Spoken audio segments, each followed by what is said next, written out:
And I'm joined now by Facebook founder Mark Zuckerberg and Ann Wojcicki, who is not just the wife of Sergey Brin, but is the founder of 23andMe, which many of you will know because you can find out where you come from. It's a DNA test that's accessible to all of us. So both of you are inventors, you're creators. I want to ask you, Mark, you said in the announcement just a few minutes ago that we need more heroes. Now, you have both done things in markets where there were vacuums, that somebody else wasn't doing it. What's the vacuum here? There is a Nobel Prize. Well, I just think that society has a lot of heroes for a lot of different things, but we don't have enough heroes who are scientists and researchers and engineers. And these people are just doing great work, the people who won these prizes today.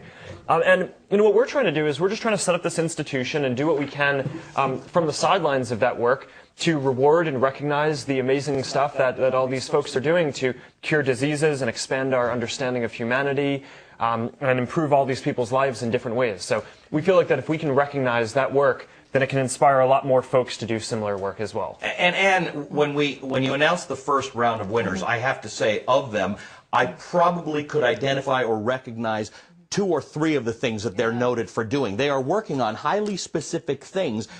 This isn't the 50 years later rewarding somebody for finding a cure to cancer. These are incremental improvements that are really changing people's lives. Yeah, no, and I think that's a really important distinction about this prize, and what we want to encourage is that we want to encourage people to take risk, make major breakthroughs, and then be rewarded in the near term after that. So for some of these individuals, their discoveries were relatively recent, and they've done recent things that have been really significant. And we really want to get people, you know, in the life sciences to actually think big, take risk, and then recognize that there's a major reward that could come their way. Now, in your own family, Sergey carries a marker for Parkinson's disease. His mother has that. That's one of the things that you'd like to see some progress toward. What else are you looking at?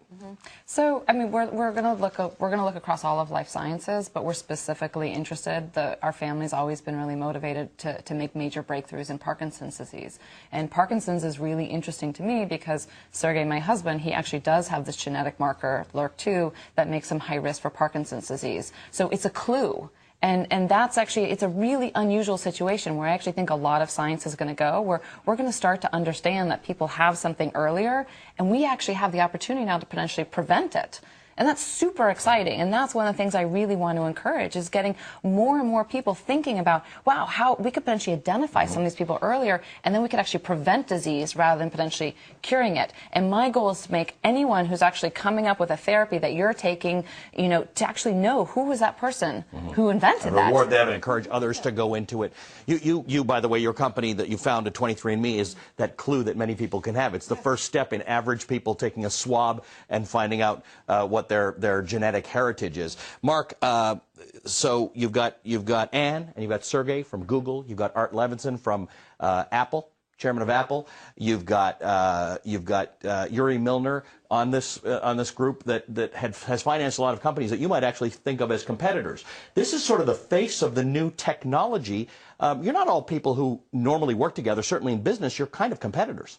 Yeah, I think all these companies actually work together a little bit more than people think. But the big thing here is that, you know, science and technology are very closely related. And, you know, when you're building these information technology companies, the market rewards you and you can make a lot of money. But a lot of these folks who are doing just such extraordinary work in science don't have the same opportunity. And because of that, I think it would just be a shame if a lot of folks who are growing up trying to figure out what they want to do now don't choose to go into such critical work because of that. So if by having these prizes, we can give an incentive and can kind of make some of these folks a little more well-known as figures that some younger students want to grow up to be like, then we're doing our job here. I have to ask you, I love what you do in 23andMe, but there are a lot of people who are suspicious of genetics and having all that information. And of course at Google, I use it every day, but there are a lot of people who are suspicious that there's all sorts of information on there. And you're a computer guy, and just last week you talked about how a hacker got into Facebook. So we're in this world where we got all sorts of information. I'm almost thought you'd be involved in giving out a prize to make sure information is all secure. Tell my viewers who are watching right now about information and security and what can you assure them that all of this stuff is safe? I mean, on Facebook, I mean, all these companies spend a lot of time working on that. But, I mean, it's obviously important for the health work that, and life sciences work as well. I mean, there's this mix between the genetics work to help understand what are the leading indicators for disease, and then work on diseases like lots of forms of cancer to help solve those things once you have those leading indicators. And a lot of these folks that we were awarding today are just doing work on both sides of that to really push the state of the art forward on these things and improve a lot of people's lives around the world. I think there's two really interesting trends happening. There's a massive amount of genetic data that's being generated, and anyone can get access to their genetic data. Second, you have these big databases. And what's so exciting, if I was 12 or 13 right now, the potential discoveries you're going to be able to make in the next 10, 15, 20 years is phenomenal. But you're not living in a world where you're troubled by the fact that all that data, some people fear that stuff. But I think if I can actually point to you and say, look, you're going to live to be 100 and you're going to be healthy. You're going to be running around, traveling the world. If I can actually cure your disease, or I can actually help you prevent these diseases, I think people are willing to take more of a risk to be part of the database and actually be part of this community that is going to do something that's for good. So you don't worry when you go into Safeway or a store and you actually use your discount card and you actually get the discounts because you're getting a discount. You're getting something for that. Being part of this big community with genetic data and your health information is going to help solve and prevent disease. And fundamentally, I think that's what people want. There's nothing worse than walking into a hospital and seeing people sick and miserable and having a horrible treatment. And that is what this prize is going to be helping to fix. Mark, sorry, Ray Kurzweil's talked about how in 15 years, every year we'll be adding a year to how long we can live. You just mentioned living to 100. That's actually fairly common now, and we know that of kids born today, many of them will live to be 100. How much can we extend life, and how much should we extend life, in your opinion? You're asking questions that are a bit above our pay grade, I think. But I'm not sure there are a lot of people in the world above your pay grade. But the work that these folks are doing, I mean, they're each taking big risks and taking on these big projects, but each of these is a step forward for humanity, right? So, I mean, these questions about where we're going to be in 10 and 20 years, they're important, but I can guarantee you that people who are sick or who might have these issues want the cures that these folks are working on building. And in order to get more of the best people and the smartest people who are going through school today to work on these problems, to help cure these diseases, I really hope that the work that we're doing here today can just be an institution, the signal that's an inspiration to a lot of about like the Nobel Prize or things. It's a thing. People talk about the Breakthrough Prize. Somebody got awarded that, and that's a big deal.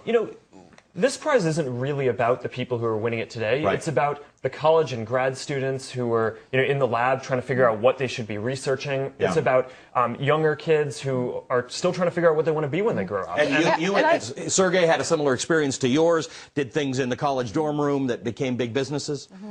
Yeah, but let me just add to that point. I will define success of this prize as when I go to you and I say, tell me your favorite basketball player, tell me your favorite celebrity, tell me your favorite scientist. Like, that's awesome. And that's success for this prize. Let me ask you, Mark, how does this work into, I know it's not a commercial venture for you, but how does this fit into a Facebook world in 5 years or 10 years when this thing is a really big deal?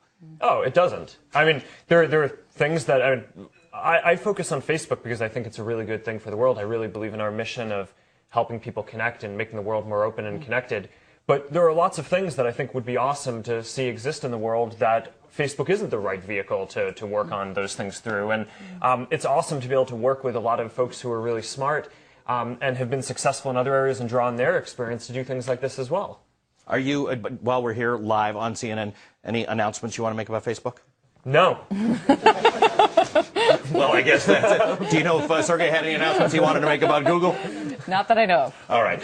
Thanks to both of you. We hope this does end up being the institution that you hope it is, and that in one day you'll be able to ask people along with their favorite sports star who their favorite scientist is. So thanks for doing this, and thank you for joining us.